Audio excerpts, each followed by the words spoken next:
Hi, my name is Matthew Nichols, and that was the Florida All-State 11th and 12th grade prepared snare drum piece. Now, I appreciate you watching the performance, but before you go, I want to give you a couple of tips and tricks that I had to utilize when I was preparing for this recording. The first thing I want to say is make sure you're all prepared with the gear that you use before you even attempt playing this piece of music. For starters, you're going to want to have a good concert snare drum stick. I really like using this Vic Firth Symphonic Collection Matt Howard signature snare drum stick. It's got a really nice balance and it produces beautiful tones out of the snare drum. You're also going to want a concert snare drum. My drum is 14 inches in diameter by 5.5 inches deep. And you're going to want something that's got coated and uncoated cable snares. If you utilize a drum set snare drum that has the curly, snappy wires, you might not get the same kind of response that you're looking for, and you might even have excess response that is unintended that comes from the kind of snares that you're using.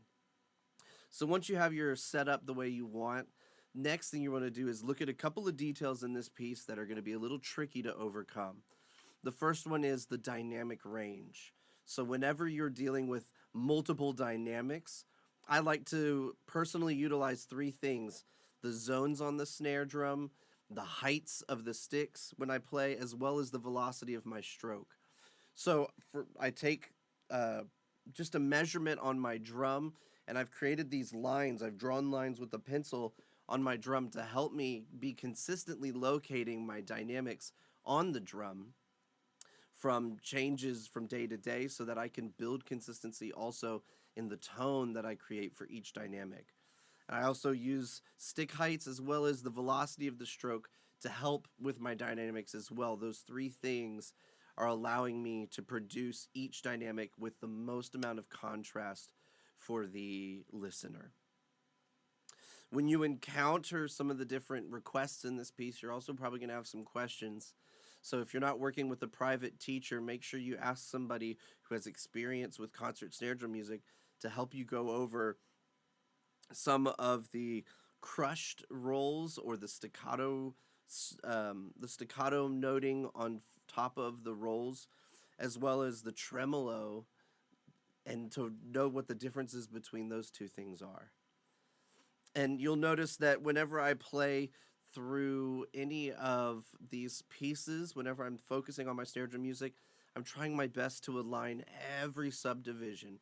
So make sure you're practicing with a metronome that gives you the subdivisions, and work on exercises that help strengthen your ability to keep steady time no matter what subdivision you have to play at whatever dynamic range, as well as any tempo that you're being asked to play. So on top of all of that, you want to make sure that not only are you playing your rolls well, you're playing your dynamics well, but lastly, you want to worry about your embellishments. Now, this piece requires embellishments at the fortissimo as well as the pianissimo. We work on developing the consistency no matter what the dynamic is. So make sure you're practicing those and isolating that motion outside of the piece as a warm-up and even just as an intermittent practicing technique or a tool, so that while you're working on the music, you're also strengthening your ability to recall how much pressure do I use for the grace notes? How am I approaching the timing of the grace notes to the primary note?